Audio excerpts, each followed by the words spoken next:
Hello दोस्तों, आज मैं आपको पढ़ाता हूँ fixed preposition, one of the important parts of English. ठीक है, बहुत ही मुख्य पार्ट है ये इंग्लिश के, और ये मीनिंग्स में भी और एसएससी में भी fixed preposition fill in the blanks के अंदर आ जाती है। सीधा का सीधा पुट आपको करना पड़ता है, बहुत ही इंपॉर्टेंट है। ऐसे ही मैं इसको फिक्स्ड प्रीपोजिशन के 6 या 7 पार्ट लाऊंगा तो ये पूरी खत्म हो जाएगी। प्रोबेबली 200 से 250 होंगी फिक्स्ड प्रीपोजिशन। उसके बाद आप कोई सी भी फिक्स्ड प्रीपोजिशन में आप परेशान नहीं होंगे। ठीक है, तो आप इन पर ध्यान दीजिए, पूरी एग्जाम में आई हुई है, जैसे वी विथ है, ठीक है, वेक्स्ड, वर्स्ड, स्किल्ड, ये सब एग्जाम में आए हुए हैं। ठीक है, तो इसके अलावा भी मैं एक्स्ट्रा आपको बताऊंगा।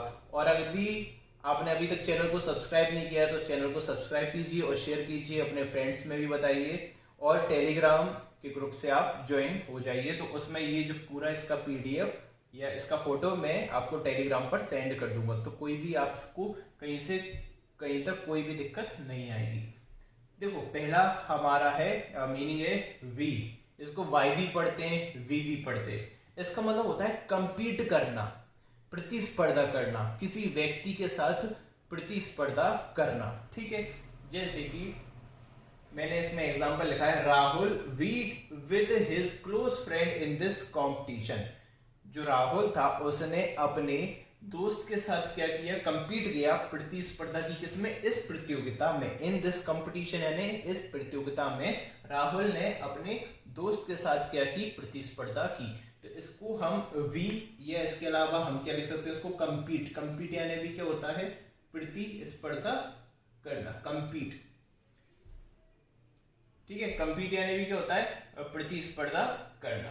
ठीक है, तो कंपीट विद होता है, ऐसे ही वी विद होता है। नेक्स्ट देखना, वेक्स्ड एट, VEXED, जिसको दिखाई नहीं दे रहा हो, बहुत से स्टूडेंट्स का कमेंट आया था, सर राइटिंग सुधारिए अपनी। अब राइटिंग तो मेरी जैसी है तो वैसी ही रहेगी, बाद बाकी मैं बोल के आपको बता रहा हूं कि आप समझ जाएंगे इससे।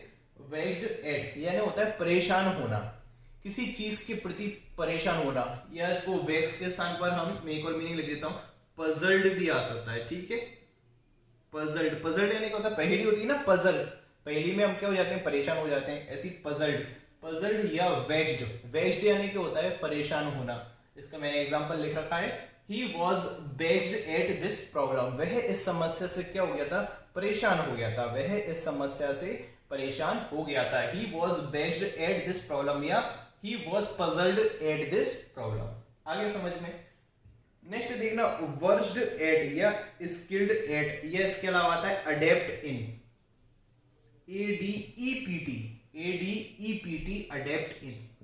तीनों का एक ही मतलब होना है, कुशल होना, किसी भी चीज में कुशल होना।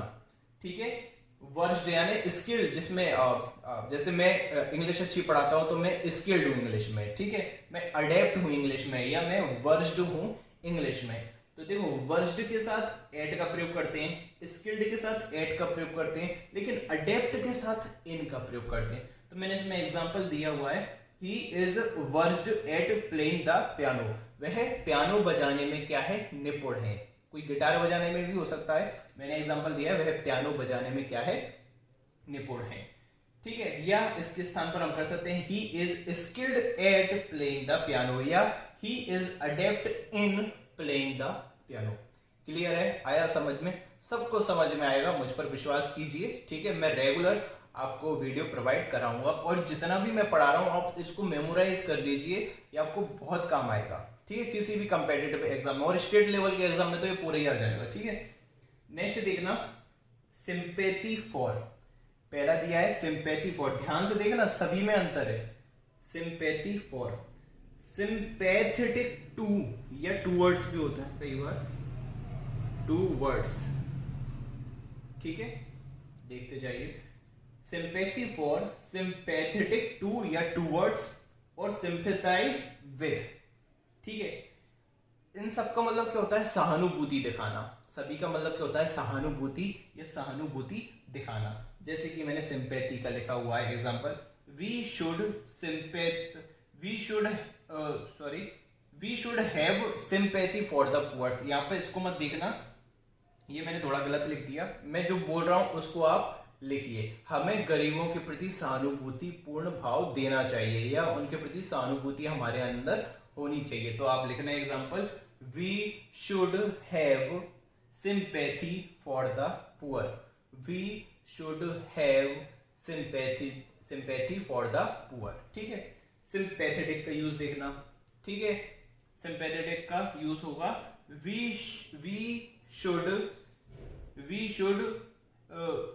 we should be sympathetic to the poor। we should be sympathetic to the poor।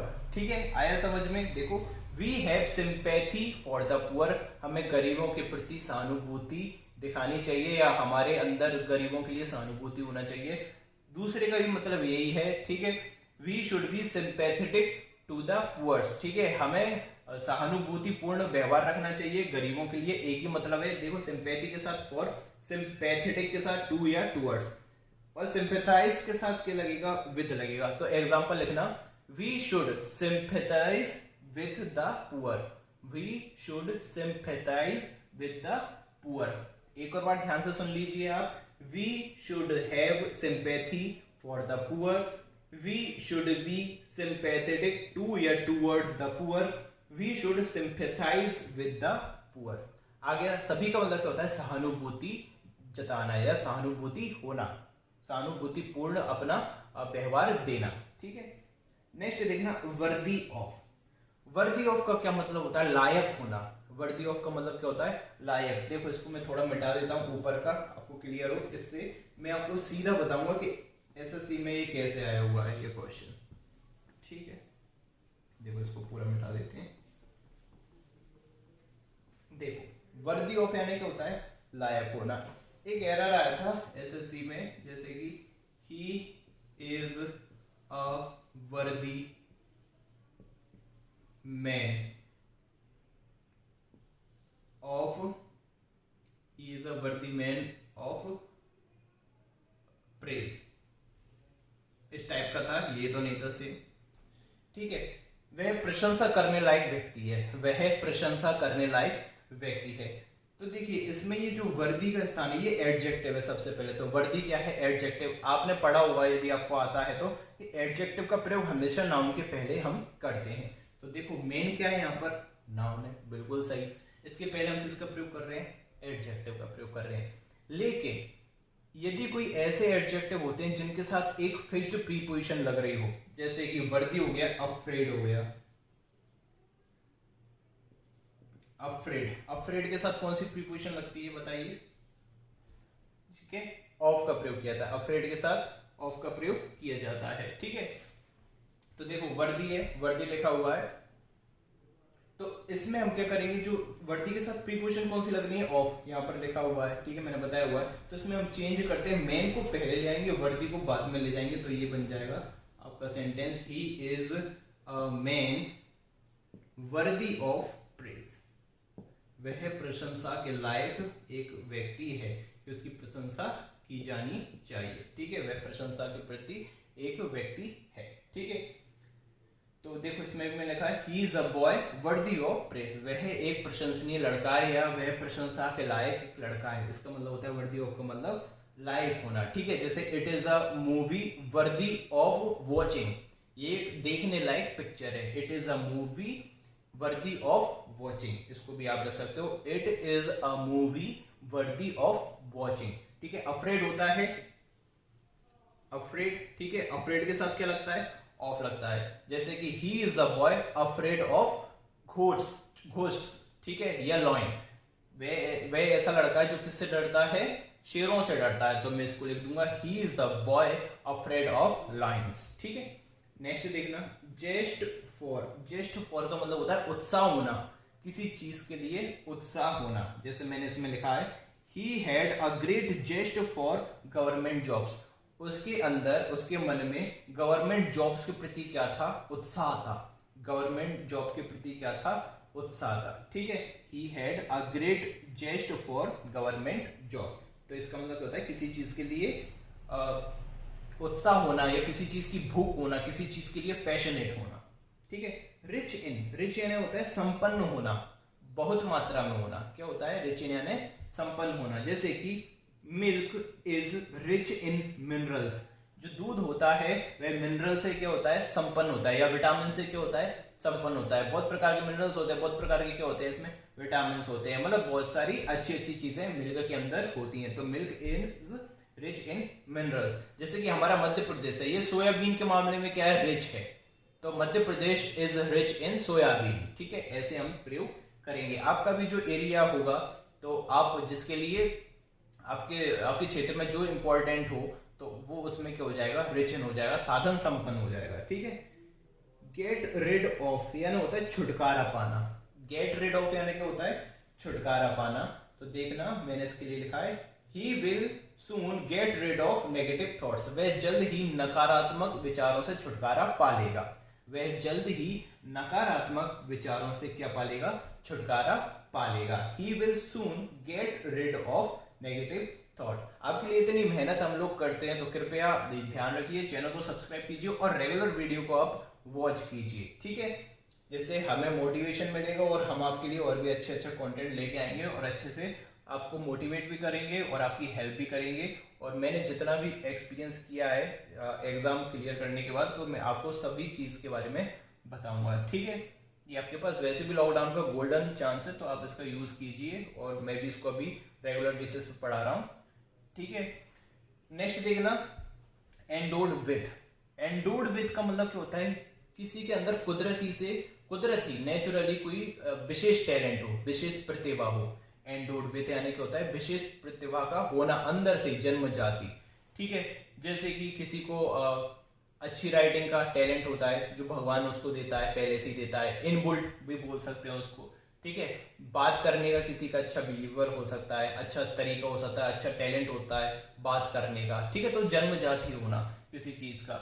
जैसे कि मैं इसके लिए बोल सकता हूँ, जैसे Ram is endowed with soft behaviour. ठीक है, लिख लेना आप example, Ram is endowed with soft behaviour. जो राम है उसको कैसा, उसका फीचर कैसा है, उसमें कैसी क्वालिटी है कि वह शुरू से ही सॉफ्ट नेचर का है, अच्छे व्यवहार का है, कोमल व्यवहार का है। ठीक है, नेक्स्ट देखना, abide by, adhere to, comply with और कॉन्फॉर्म टू। इन सब का मतलब होता है नियमों का पालन करना। ठीक है, गवर्नमेंट की नियमों का पालन करना, इनका याद रखना। अबाइड बाय प्रॉमिस, ठीक है, या पॉलिसी या रूल। ठीक है, अधेयर टू यानी डटे रहना, अबाइड बाय यानी पालन करना, कंप्लाई विद यानी भी क्या होता है, पालन करना, कॉन्फॉर्म टू यानी भी क्या होता है, पालन करना। तो इन सभी के लिए आप एग्जांपल लिखना, we must abide by government rules. We must abide by government rules. Next लिखना, we must adhere to government rules. We must adhere to government rules. Next लिखना, we must comply with government rules या traffic rules, या we must conform to government rules या traffic rules. सभी का एक ही मतलब है, प्रीपोजिशन अलग अलग है। अवॉइड के साथ बाय, अधेयर और कॉन्फॉर्म के साथ टू, और कंप्लाई के साथ विद। नेक्स्ट देखना, एब्जॉर्ब्ड या एनग्रोस्ड। एब्जॉर्ब का मतलब क्या होता है, देखो एब्जॉर्ब, जैसे कि यदि हम पानी के अंदर रुई डालेंगे तो रुई में पानी आ जाएगा, मतलब रुई ने क्या कर लिया, पानी को एब्जॉर्ब कर लिया। ऐसी एब्जॉर्ब का मतलब होता है तल्लीन हो जाना। एनग्रोस्ड का मतलब क्या होता है, तल्लीन हो जाना। जैसे कि आप कोई मूवी देखते हो, किसी ने अगर अवेंजर देखी हो, किसी को मूवी का शौक हो, तो अवेंजर जब हम देखते हैं तो हम उसमें पूरा खो जाते हैं पूरी तरह से। यदि आप अभी रामायण देख रहे हो, तो रामायण देखते देखते आप उसमें क्या हो जाते हो, लिप्त हो जाते हो, एनग्रोस्ड हो जाते हो, तल्लीन हो जाते हो। ठीक है, एब्जॉर्ब हो जाते हो।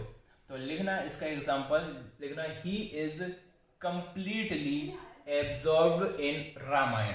वह रामायण में पूरी तरह से क्या हो गया है, तल्लीन हो गया है। ठीक है, ही इज कंप्लीटली एब्जॉर्ब्ड इन, या ही इज कंप्लीटली एनग्रोस्ड इन रामायण। आया समझ में? देखना, अबाउंड बाय। ठीक है, अबाउंड बाय यानी क्या होता है, पर्याप्त मात्रा में। जैसे रिच इन था ना, ऐसे ही क्या होता है, अबाउंड इन होता है। जैसे कि लिखना, दिस एरिया या दिस पॉन्ड। दिस पॉन्ड यानी क्या होता है, तालाब। लिखना, this pond is abound in fish, मतलब इस तालाब में पर्याप्त मात्रा में क्या है, मछलियां हैं। This pond is abound in fish. ठीक है, नेक्स्ट देखना, फेथ इन, ट्रस्ट इन और बिलीव इन। इनका मतलब क्या होता है? भरोसा होना। तो faith in God, trust in God, believe in God. जैसे अगर मैं आपसे बोलूँ कि भगवान में विश्वास रखो, तो मैं बोलूंगा हैव फेथ इन गॉड, या बोलूंगा ट्रस्ट इन गॉड, या बोलूंगा बिलीव इन गॉड। यदि मैं आपसे बोलूंगा कि मुझ पर विश्वास रखो, देखो जब भगवान पर विश्वास रखा जाता है, देखो जो फेथ है ना, फेथ के साथ तो हमेशा इन का प्रयोग किया जाता है, चाहे आप भगवान पर विश्वास रखो या आप किसी इंसान पर विश्वास रखो। जैसे कि हैव फेथ इन गॉड, ये भी सही है, हैव फेथ इन राम, ये भी सही है, हैव फेथ इन राहुल, ये भी सही है। ठीक है, चाहे आप व्यक्ति में रखो या आप भगवान में विश्वास रखो। लेकिन जब बात आती है ट्रस्ट की और बिलीव की, तो यदि आपको भगवान पर विश्वास रखना है तो आप बोलोगे ट्रस्ट इन गॉड या बिलीव इन गॉड। लेकिन यदि आप बोलोगे कि मुझ पर विश्वास रख, तो कैसे बोलोगे आप? ट्रस्ट मी या बिलीव मी, ट्रस्ट रोहन या बिलीव रोहन। ठीक है, तो आप इसका प्रयोग करोगे। तो दोबारा से सुन लेना, देखो जब फेथ आता है तो ये चाहे भगवान पर विश्वास करो चाहे आप मुझ पर विश्वास करो, तो हैव फेथ इन मी या हैव फेथ इन गॉड। लेकिन जब ट्रस्ट की बात आती है तो भगवान पर विश्वास रखने के लिए ट्रस्ट इन या बिलीव इन, और मुझ पर विश्वास रखने के लिए ट्रस्ट मी, तब इनका हम प्रयोग नहीं करते। तो लिख लेना ट्रस्ट इन गॉड, ठीक है, और लिख लेना ट्रस्ट मी। ठीक है, नेक्स्ट देखना फॉल्स टू। फॉल्स टू यानी होता है अनफेथफुल होना, यानी कि धोखा देना किसी को। अनफेथफुल यानी विश्वास पात्र ना होना, फॉल्स टू। तो लिख लेना I am never false to I am never false to you। ठीक है, मैंने कभी भी आपके प्रति में अनफेथफुल नहीं रहा, मतलब विश्वासघाती नहीं रहा। I am never false to you, I am never false to you, यानी कि I am never unfaithful to you, मैं कभी भी तुम्हारे प्रति अनफेथफुल नहीं रहा। ठीक है, हमेशा से मैंने तुम्हारा विश्वास जीता है और तुम्हारे विश्वासों पर काम किया है। अनफेथफुल नहीं रहा मतलब विश्वासघाती नहीं रहा। नेक्स्ट देखना नीड फॉर और इन नीड ऑफ, दोनों को ध्यान में रखना। देखो जब नीड अकेला आएगा तो इसके साथ क्या लगेगा? फॉर। लेकिन यदि इन पहले आ रहा है तो इन नीड ऑफ हो जाएगा। ठीक है, एग्जाम्पल देख लेना। एग्जाम्पल मैं यहाँ पर लिख देता हूँ इसका। ठीक है, नीड का बहुत अच्छा एग्जाम्पल है। जैसे लिखना देयर इज